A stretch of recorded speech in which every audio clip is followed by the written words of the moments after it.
It was a Wednesday morning, third period, and I was walking between the rows of desks while my 11th grade students worked on their mid-semester exam. The room was silent, except for the sound of pencils scratching against paper and the occasional shuffle of someone adjusting in their seat. I always found these moments oddly peaceful. No questions, no interruptions, just focused work. I passed by Ethan Graves' desk and noticed he was staring at his paper without writing anything. That wasn't unusual for him. Ethan was 17, quiet to the point of being invisible most days, and his grades had been slipping for the past month. I made a mental note to check in with him after class. Then he raised his hand. I walked over, expecting him to ask for clarification on one of the essay questions. Instead, he held out a folded piece of notebook paper. His hand was shaking slightly. I took it, gave him a small nod, and moved back toward my desk, assuming it was a question he didn't want to ask out loud. I unfolded the note. 3 words, written in uneven capital letters. "Help me, please." My heart dropped. I looked up immediately, but Ethan had his head down, pencil moving across the page as if nothing had happened. I read the note again, checked the handwriting. It was definitely his. I folded it carefully and slipped it into my pocket, my mind already running through what I needed to do next. I waited until the bell rang and students began filing out. Ethan gathered his things slowly, deliberately staying behind the others. When the last student left, I closed the door and walked over to him. "Ethan," I said quietly, keeping my voice steady. "I got your note. Can you tell me what's going on?" He looked at me for a second, then down at his backpack. His jaw tightened. "I shouldn't have written that. I'm fine." "You don't look fine." He shook his head. "Just forget it, Mrs. Carter. I was being dramatic." I pulled out a chair and sat down across from him, making sure there was enough distance to keep things professional, but close enough to show I wasn't leaving. "Ethan, if you're in some kind of trouble, I need to know. I can't help if you don't talk to me." He pressed his lips together, eyes fixed on the desk. For a moment, I thought he was going to shut down completely. Then he spoke, barely above a whisper. "My stepdad. He's been getting worse." I kept my expression neutral, even though my chest tightened. "Worse how?" "He drinks. A lot. And when he drinks, he gets angry. My mom tries to calm him down, but it doesn't work. Last night Ethan stopped, swallowed hard. He threw a bottle at the wall, right next to where I was standing. Glass everywhere. I nodded slowly, choosing my words carefully. "Did he hurt you?" "Not really. Just scared me, I guess." "Ethan, being scared is a valid reason to ask for help. You did the right thing by telling me." I paused. "Has he ever hit you? Or your mom?" He hesitated. That hesitation told me more than any words could. "Sometimes," he finally said. "Not often. But when he does, it's bad. My mom says it's just stress from work. She keeps saying he'll get better. But he's not getting better, Mrs. Carter. He's getting worse." I took a slow breath, forcing myself to stay calm. Protocol was clear in situations like this. I had a legal obligation to report suspected abuse, and everything Ethan was describing fit the criteria. "Okay," I said. "First thing, you're safe here. Second, I need to let you know that what you've told me, I have to report it. It's not because I don't trust you to handle it, but because there are people whose job it is to make sure you and your mom are safe. Do you understand?" He nodded, looking both relieved and terrified at the same time. "I'm going to walk you down to the counselor's office right now. We'll talk to Ms. Rivera together, and she'll help us figure out the next steps. You're not in trouble, and you didn't do anything wrong. You asked for help, and that took courage." Ethan's eyes filled with tears, but he blinked them back quickly. "What if it makes things worse at home?" "That's exactly why we're going to involve people who know how to handle this safely," I said. "You don't have to go through this alone anymore." He picked up his backpack and stood up. His hands were still shaking, but he nodded again. We walked down the hallway together in silence. Ms. Rivera's office was small and cluttered with motivational posters and student artwork. She looked up from her desk when we walked in, immediately reading the tension on both our faces. "Madison, Ethan, come in. What's going on?" I closed the door behind us. "Ethan shared something with me that needs to be documented. He's dealing with a dangerous situation at home." Ms. Rivera's expression shifted instantly from casual to focused. She gestured for Ethan to sit down, then turned to me. Do we need to involve administration right now? Yes, I said, and possibly Child Protective Services. She nodded and picked up her phone. I'm calling Mrs. Duarte. She'll want to be part of this conversation. While she made the call, I sat next to Ethan. He was staring at the floor, his leg bouncing nervously. I didn't try to fill the silence. Sometimes the best thing you can do is just be present. 5 minutes later, Principal Duarte walked in. Helena Duarte was in her late 40s, sharp-eyed and efficient. She'd been running our school for 6 years, and I'd learned to trust her judgment in crisis situations. Ethan, she said gently, pulling up a chair. Mrs. Carter told me you're going through something difficult. I need you to tell me what's happening. In your own words. Take your time. Ethan repeated what he'd told me. The drinking, the anger, the bottle thrown against the wall. This time he added more details. The bruises on his mother's arms. The way his stepdad had grabbed him by the shirt 2 weeks ago and shoved him into the kitchen counter. The constant fear of what might happen next. Mrs. Duarte listened without interrupting, her face calm but serious. When he finished, she spoke carefully. Ethan, thank you for trusting us with this. What you've described is abuse, and it's not something you should have to live with. I'm going to contact Child Protective Services today. They'll send someone to talk to you and your mom, and they'll assess the situation to make sure you're both safe. What if my stepdad finds out I said something?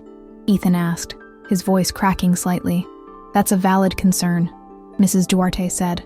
CPS is trained to handle these situations carefully. They won't tell him that you reported anything. They'll approach it as a wellness check. In the meantime, we're going to make sure you have support here at school. Ms. Rivera will check in with you daily, and if you ever feel unsafe, you come straight to this office. Understood? He nodded. Mrs. Duarte turned to me. Madison, I'll need you to write up everything Ethan told you, including the exact time and circumstances. Standard protocol. I'll have it done by the end of the day, I said. She looked back at Ethan. Do you have somewhere safe to go after school today? A friend's house? A relative? My aunt lives across town, he said quietly. She and my mom don't really talk, but she'd let me stay if I asked. Good, call her. If she's available, go there tonight. Ms. Rivera will contact your mom and let her know what's happening. We'll keep you in the loop every step of the way. Ethan looked exhausted, but also lighter somehow, like he'd been carrying something heavy for too long and finally set it down. Can I go back to class? He asked. Take the rest of the period in here if you need it, Ms. Rivera said. Or if you'd rather keep your routine normal, that's fine too. I'll go to class, he said. I don't want people asking questions. Mrs. Duarte stood up. You did the right thing, Ethan. Remember that. After he left, she turned to me. Good call bringing him here immediately. We'll follow up with CPS this afternoon. I nodded, but I couldn't shake the image of Ethan's shaking hands when he'd passed me that note. I spent my lunch period writing up the incident report. Every detail mattered. The time Ethan handed me the note, his exact words, the visible signs of distress, everything he'd disclosed about his home situation. My hand cramped halfway through, but I kept going. This document could be the difference between Ethan getting help or falling through the cracks. By the time I finished, my next class was about to start. I dropped the report off at Mrs. Duarte's office and headed back to my classroom, trying to shift gears mentally, but it was hard. Every time I looked at the empty seat where Ethan usually sat during 5th period, I wondered if he was okay. The rest of the day dragged. Between classes, I checked my phone obsessively, half expecting an update from Ms. Rivera or Mrs. Duarte. Nothing came. When the final bell rang, I packed up my things and headed to the parking lot. The afternoon sun was bright and warm, a stark contrast to the heaviness I'd been carrying since 3rd period. I sat in my car for a moment before starting the engine, just trying to breathe. My phone buzzed. A text from Alex. Picking up Emma and Mia from school. Noah's napping. How was your day? I stared at the message. How was my day? I typed back. Long. Tell you about it when I get home. The drive was a blur. By the time I pulled into the driveway, I could hear Emma and Mia laughing in the backyard. Alex was standing by the grill, flipping burgers. He looked up when I walked over and immediately frowned. That bad? He asked. I set my bag down on the patio table and sighed. One of my students is dealing with abuse at home. I had to report it today. Alex's expression softened. He walked over and kissed my forehead. You did the right thing. I know, but it doesn't make it easier. How's the kid holding up? Scared? Relieved? I think he's been carrying this for a while. Alex handed me a soda from the cooler. You want to talk about it, or do you need to just decompress? Decompress, I said. For now. Emma ran over, her ponytail bouncing. Mom, Dad says we can have s'mores after dinner. I forced a smile. Sounds perfect, sweetheart. She hugged my waist and ran back to where Mia was drawing on the driveway with chalk. I watched them for a moment, grateful that they were safe, that they had a home where fear wasn't part of the daily routine. That night, after the kids were in bed, Alex and I sat on the couch. I told him everything. Ethan's note, the meeting with Mrs. Duarte, the report. He listened without interrupting, his hand resting on mine. Do you think they'll be able to help him? He asked when I finished. I hope so. CPS is supposed to follow up within 24 hours, but I've seen cases like this before. Sometimes the system works, sometimes it doesn't. Alex squeezed my hand. You did everything you could, Madison. That's what matters. I wanted to believe that, but as I lay in bed that night, staring at the ceiling, all I could think about was Ethan's face when he'd asked if things would get worse at home. I didn't sleep much. The next morning, I got to school early and went straight to Ms. Rivera's office. She was already there, coffee in hand. Any updates? I asked. She nodded. CPS went to the house last night. Ethan wasn't there. He stayed with his aunt like we suggested. They spoke with his mom. She confirmed everything he told us. And the stepdad? He wasn't home. They left a card and told her they'd be following up. The caseworker said they're opening an investigation. I felt a small sense of relief, but it was tempered by the reality that investigations took time. Is Ethan coming to school today? He's here. I saw him this morning. He looked tired, but okay. Good, I said. I'll check in with him during class. Madison, Ms. Rivera said as I turned to leave, you handled this exactly right. A lot of teachers would have brushed it off or waited. You didn't. That matters. I nodded, but I couldn't shake the feeling that we were still only at the beginning of this. Ethan showed up to third period looking like he hadn't slept in days. Dark circles under his eyes, shoulders hunched, moving through the classroom like he was trying not to be noticed. When he sat down, I gave him a small nod. He returned it, barely. I taught the lesson on narrative structure, keeping an eye on him the whole time. He took notes, participated when I called on him, but there was something hollow about it, like he was going through the motions. After class, I asked him to stay for a minute. How are you doing? I asked once the room cleared. Okay, I guess. He shifted his weight from one foot to the other. CPS talked to my mom. She didn't take it well at first. She thought I was trying to make her look bad. That's a common reaction, I said carefully. She's probably scared and defensive, but that doesn't mean you did anything wrong. I know. My aunt told me the same thing.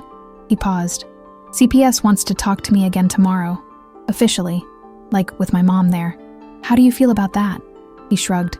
Nervous, but I guess it has to happen. It does. And you don't have to do it alone. If you want an advocate there, someone from the school or a counselor, you can request that. Really? Really. Talk to Ms. Rivera. She can help coordinate it. He looked relieved. Thanks, Mrs. Carter. Anytime, Ethan.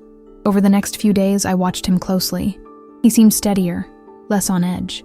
Ms. Rivera told me the CPS meeting had gone well. Ethan's mom had admitted that things had gotten out of control, and she was willing to cooperate. The stepdad had been given an ultimatum, counseling and no contact with Ethan until he completed an anger management program, or they'd pursue legal action. It wasn't a perfect solution, but it was a start.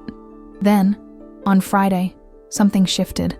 I was grading papers in my classroom during lunch when Samuel Lima, the math teacher, knocked on my doorframe. He looked uncomfortable. Hey, Madison. Got a second? Sure. What's up? He stepped inside and closed the door. I heard about what happened with Ethan Graves, the whole CPS thing. I kept my expression neutral. Okay. Look, I'm not saying you were wrong to report it, but some of the other teachers are talking. They're saying you overreacted, that you should have talked to the mom first before getting authorities involved. I set my pen down slowly. Who's saying that? Does it matter? It does if they're questioning my judgment on a mandatory reporting situation. Samuel held up his hands. I'm not here to argue. I'm just giving you a heads up. People are concerned. They think you might have made things harder for the kid. I took a breath, choosing my words carefully. Samuel, I appreciate the heads up, But when a student tells me he's being abused, I don't have the luxury of waiting or second-guessing. The law is clear. I report it. End of story. I get that. I'm just saying, watch your back. Not everyone sees it that way. After he left, I sat there staring at the stack of papers on my desk. I wasn't surprised. There were always people who thought teachers should stay out of family business, who believed that involving authorities did more harm than good. But I'd seen what happened when teachers looked the other way. I'd seen students slip through the cracks because someone decided it wasn't their problem. I wasn't going to be that person. That afternoon, Mrs. Duarte called me into her office. She gestured for me to sit down, her expression unreadable. "I've been hearing some feedback," she said, "about your handling of Ethan's situation." My stomach tightened. "What kind of feedback?" "The concerned kind. A few staff members think you moved too quickly, that you should have consulted with me first before contacting CPS." I met her eyes. "I followed protocol. Mandatory reporting doesn't require administrative approval." "I know. And you did the right thing." She leaned back in her chair. "But I need you to understand that not everyone is going to see it that way. Some people are uncomfortable with how involved you got. I didn't get involved.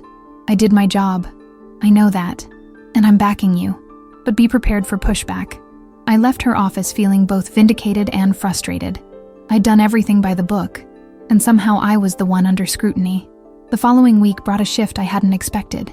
Ethan started showing up to class earlier, participating more, even cracking a small smile when I made a joke about comma splices. It was subtle, but it was there. On Wednesday, he stayed after class again. "Mrs. Carter, I wanted to tell you something." I looked up from my desk. "What's going on?" My mom left him, my stepdad. "She's filing for divorce." I felt a wave of relief wash over me. "How do you feel about that?" "Honestly, relieved. Scared too, but mostly relieved. We're staying with my aunt for now. It's crowded, but it's safe." He paused, his voice steadier than I'd heard in weeks. "She told me she's sorry, that she should have done something sooner. That takes a lot of courage. For both of you," I said. "I know you got some heat for reporting it. I heard teachers talking." I blinked. "You don't need to worry about that, Ethan." "I do, though, because you could have ignored it. You could have told me to deal with it on my own. But you didn't." His eyes were clear, focused. "So, thank you." There was nothing theatrical about the moment. No dramatic music cue.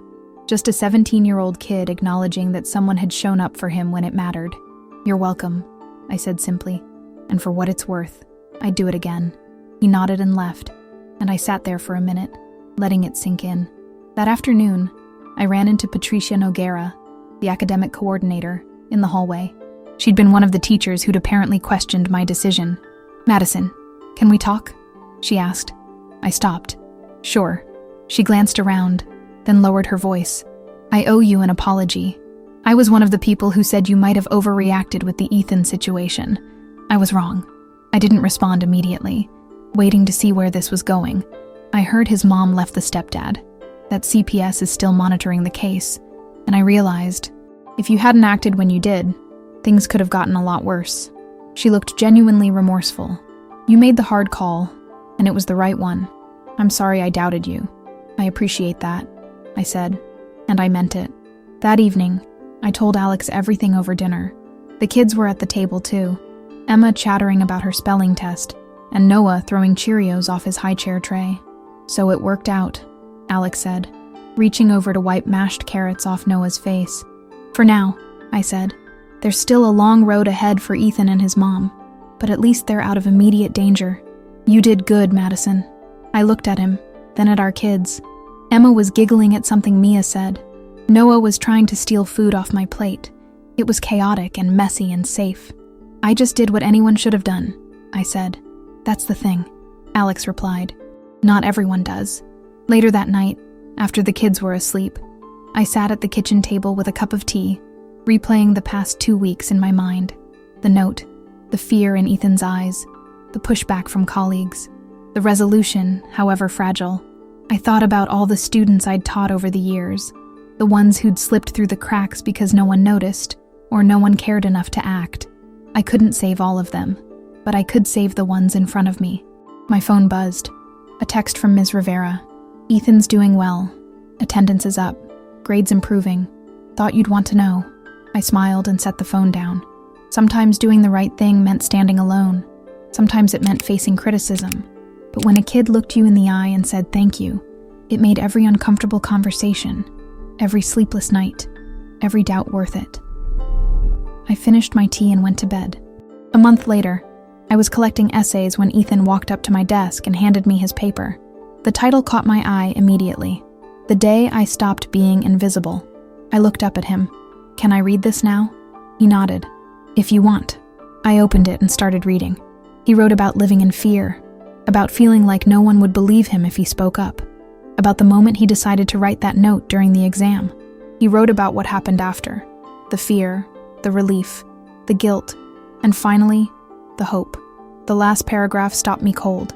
I used to think asking for help made you weak. I thought if I could just survive long enough, things would get better on their own. But they don't. Not unless someone notices. Not unless someone cares enough to do something. Mrs. Carter noticed. She did something. And because of that, I'm still here. I set the paper down carefully, my throat tight. "This is powerful, Ethan. It's the truth," he said simply. After he left, I sat there holding his essay, thinking about that folded note he'd handed me weeks ago. 3 words that had changed everything. I thought about the teachers who'd questioned my judgment, the ones who thought I'd overstepped. I thought about all the students who never get the chance to write an essay like Ethan's, because no one stopped long enough to see them. I wasn't naive. I knew Ethan's story wasn't over. Recovery takes time. Healing isn't linear. There would be setbacks and struggles ahead, but he was safe now, and that mattered. I slipped his essay into my bag to grade at home, grabbed my keys, and headed out. The hallway was empty, the afternoon sun streaming through the windows. Another day done. Sometimes teaching isn't about perfect lesson plans or test scores. Sometimes it's about paying attention, about taking a folded piece of paper seriously, about refusing to look away when a kid asks for help. I pushed open the front doors and walked to my car, already thinking about what I'd make for dinner and whether Noah had napped today. Life kept moving forward, and so did Ethan.